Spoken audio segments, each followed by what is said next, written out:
the PFAS guidance that we put out, the sampling guidance, we got a bunch of comments. I think we may still be waiting on one more set of comments. Not that they're waiting, but if anybody has additional comments to send in, we will still read them, and and we'll act on them and consider them up to the point where we can't. But right now, it's still an open offer. But we are going to sit down probably next week and start working our way through the. We have some. Oh, excellent. Yes. Okay. Like I said, and everybody else is welcome. And maybe after we go through some of these today, you'll either agree and want to reinforce them, or disagree and send them in. Our favorite one was that the consensus was it was excellent guidance. But. And I should stop there. Right. Yeah, the rest of it was fake news. They're fake news.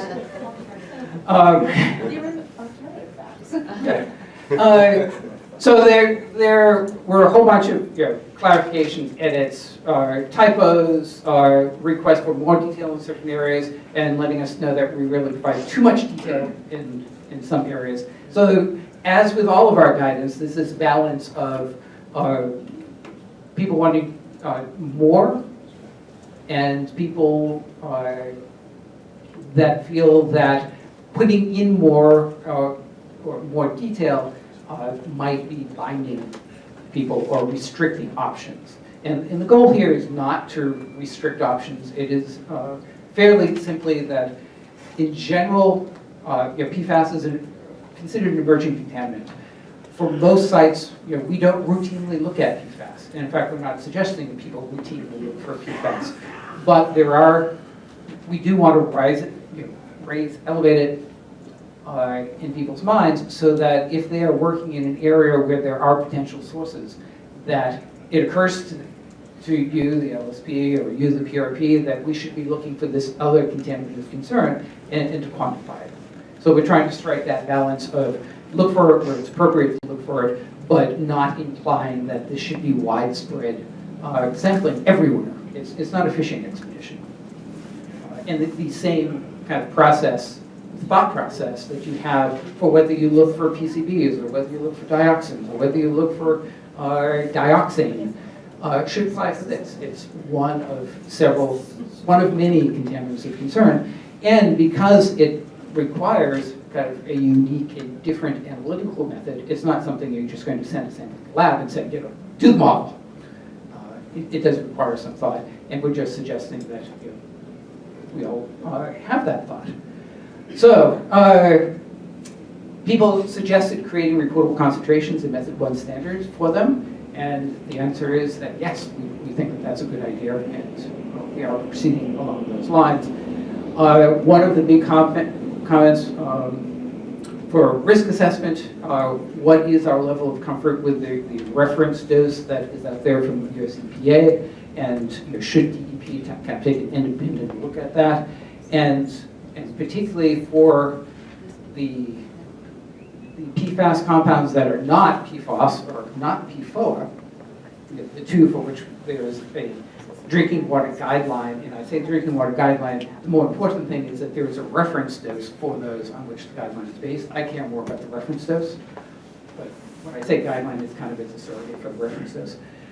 We have toxicity information for those too. What about those other chemicals? And that is a fair question, which we'll try to give more input on. Other comments are looking at perhaps identifying local fire departments that may still have AFFF stockpiles. We have a separate project that Nick Child in our commissioner's office is working with the local fire departments for things like potential buyback or exchange of these foams. So there's kind of a separate operation going on there to minimize the number of fire departments that actually have them and continue to use them that we're participating in. There's a comment that the health advisory is not enforceable, and yes, we know that.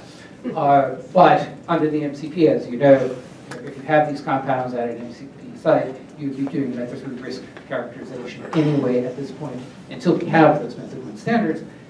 So you'd be looking at that reference dose. And again, if I say guideline, health advisory or drinking water guideline, it's more a notion that there is toxicity information that can be used for a method 3 risk characterization. We in 2020 don't enforce the health advisory per se. And then suggestion that we discuss different states' guidelines. And while that's interesting, I think there are a lot of documents out there. If you Google PFAS and to find it for this sampling guidance, I think it kind of expands beyond the scope of what we wanted to do and would be confusing to people. Suggestion that we test all water supplies due to PFAS mobility, and what we're trying to do, like we're doing at Barnes in Westfield, is identify locations where we think there may be problems that DEP is doing some sampling, but whether it's DEP or LSPs and PRPs doing sampling at sites, we are looking at where are their potential sources and where is it appropriate to sample for this, where we're not recommending, and we do not ourselves just sample across the board for these compounds. Adding, rewarding, narrowing the list of sources. We'll take a look at that and see kind of where that is. And limit sampling potential sources within GW1 areas. I don't think we get into that. That may be an issue, although there may be concerns about discharges to surface water and bioaccumulation, things like that, which people had also brought up. There was some because of the nature of PFAS compounds, there's a lot more discussion about kind of how you sample and the equipment you use and all of that. We had some suggestions for both being more detailed and being less detailed, providing more options. And I think what we want to do is make sure that these are issues and concerns about sampling that really need to be addressed one way or another. These aren't requirements, so I think we can certainly try to tweak the language and make it clearer that, look, these are things you need to think about. How you deal with them is up to you, but you should be dealing with it, particularly since if you use the suspect equipment that may lead to contamination of your sample, that's going to result in measurable levels of PFAS in your samples. So, and then you're going to then be in the position of either acting on that as if it were contamination, or going through a process to try to explain them away and document that in fact it was caused by the sampling equipment. And you don't want to be behind that 8 ball. You want to think about this up front so that you're getting the best, most accurate results the first time around. And that's why we put it in. It's not to require a specific set of procedures. It's to say, you need to think about this. If you're going to think about it before, or you're going to think about it after the samples come in. And then there's a lot of comments on method 537 itself. The use of that if you're looking at groundwater rather than polished drinking water. What about modifications that labs may do? There was a strong suggestion, a number of that the LSPs should work with the labs whenever you're sampling for PFAS and talk with them probably more than you would for routine metals analysis, and we would recommend that as well. Again, how you deal with the 12 PFAS, 537 that do not have toxicity information. And probably a good one, should we add it to the compendium of analytical methods? So that's another thing that we, again, timing is everything, but it's probably a good recommendation. But then you have to do it for all the different media. Then, yeah, timing is everything. Really it's a big, yeah. so it may not be something that will be tomorrow. Yeah. So any questions with that? Hopefully by this time next meeting, we should have that finalized as well. And we'll see what kind of holes we dig ourselves in. Yes. This isn't a question about PFAS, but because you're talking about toxicity, and I didn't see another place on the agenda where this might come up, the EPA released updated toxicity values for benzoate pyrene. And because we see it so often in our sites in Boston, urban fill, just was wondering what DEP's opinion is on using the EPA values. The last part of that is that the reference dose is less toxic, but the inhalation makes things a little tricky for evaluating construction workers. So that's my specific question, actually. Mark, do you want to say? Yeah. Mark Smith from our Office Research Center. Yeah, so we've fielded a couple of questions about that, and the bottom line is we're fine with folks using that new value with respect to the cancer endpoints. We are recommending strongly that people use, and EPA also recommends this, the childhood adjustment, age adjustment factors when calculating risks. So that's And as we look this summer to, we move along in the rate development process, we'll be looking at the Method 1 standards, adding the PFAS compounds. And one of the things I believe that we'll be doing is looking at benzoate and incorporating, as we always do, the updated toxicity information into the standards. Just had a quick. I think you may have talked about this before, Paul, in an earlier meeting, but if you have a site where you don't have any other reportable concentrations, but you have PFAS, and it poses a risk, it's above that level, you need to do the method 3 risk characterization. There's still a reporting requirement. There's no established RC for it, but because it poses a health risk, you still have to report the condition if it's the only compound that's present, if there's nothing else above RC. Got a couple things. One, obviously, reportable concentrations are the nice, clear, obvious trigger for that, and that's why we want to move towards having RCs with PFAS compounds. In the absence of an RC, and this goes for other compounds in addition to this, the other reporting requirement that would be obvious is not simply that if it poses a risk, but imminent hazards are reportable. So if anything poses, any oil or hazardous material poses an imminent hazard, there's a 2-hour notification requirement for that. There is not a separate notification requirement for something that that poses a significant risk, but not an imminent hazard. Because I want to make sure I get that right, because this is important. So the threshold for something that does not have an RC would be an imminent hazard. You spilled PFAS right here. I can't tell you whether it's an imminent hazard or not. The comment was, if we spill PFAS right here, you can't tell if it's an imminent hazard or not. That's why we have risk assessors, and if there are risk assessors, I mean, it's once you have knowledge that it's an imminent hazard. So, and there are other requirements in the MCP. Obviously, this is an interrelated, interlocking set of regulations. There's that section of 310 CMR 40.0370 that requires remediation, assessment and cleanup of things which pose a risk, but do not require notification. So there's a whole separate avenue of if it doesn't pose an imminent hazard but poses a risk, you still need to address it. You still need to clean it up under 0370. But you need to get an RPN to do any remedial. Not for that. If they're outside the MCP at that point. All of which is why we like having RCs, because it clarifies things for everybody. So we got a whole population of where fire incidents have been addressed that are moving sites.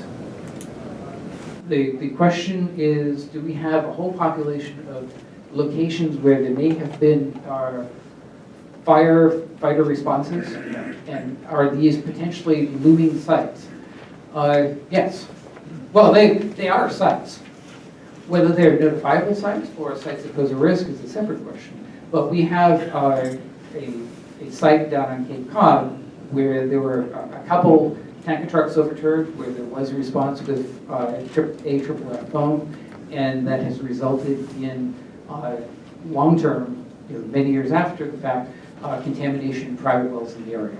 So individual firefighting responses, in fact, could cause a condition where people are being exposed, particularly through drinking water. I mean, right now, I think it's fair to say that the primary, although we say this in the guidance, and we did get a comment that maybe we shouldn't say it, but so far, the primary exposure pathway of concern that we have been focusing on, and people can quibble about whether it's right or wrong or not, but at the moment, early in this process, is the drinking water exposure.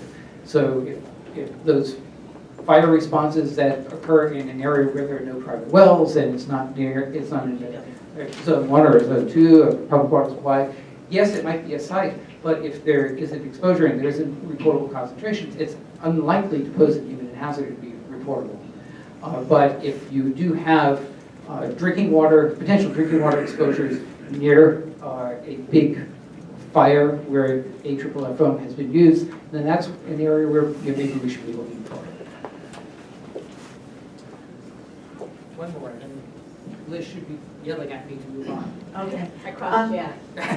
For the sites where you have, where the towns, for example, Mashpee and Westfield, have closed public drinking water wells due to PFAS that you've identified, I assume that the public is getting some kind of bottled water, because that's usually the response. Is that not true? And if it is true, has the bottled water been tested for PFAS?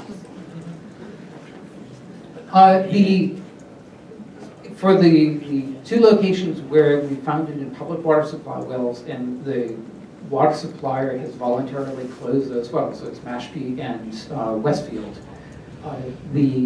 There are other wells in town that have been demonstrated to be free of PFAS, and there is sufficient capacity to serve the town with those wells. So, no, we have not. Nobody has been receiving bottled water for those public water supply facilities because there is adequate water within the town as a whole. So far that has been the way we've been able to do it. Because I've been involved in sites where they have provided. I've been involved in sites where they have provided bottled water as a response, and I have not gotten any data, reliable data that the bottled water has been tested. That's what I'm asking. Yeah, I believe, I would have to go back and look, but I believe that in cases where bottled water has been provided, and I'm thinking for other states, and Mark, maybe you can help. I believe the water has been tested. All right, so we do have a couple of instances in Massachusetts. So Barnstable, Hyannis for a while was providing bottled water while they were setting up their interconnections and their treatment systems. And then there's some private wells down around the Rotary where the tanker spill occurred when firefighting pumps were used. And there are private wells that I believe it was the Air Force was providing. Yeah, it still is providing bottled water there. I honestly don't know whether any of those bottled waters were actually tested. I know in New Hampshire they did do some testing, and maybe in Vermont as well for some of the bottled water that was provided. But I don't know, how extensive that testing was and exactly which bottled waters were tested. So it's a good question. And we'll get a better answer.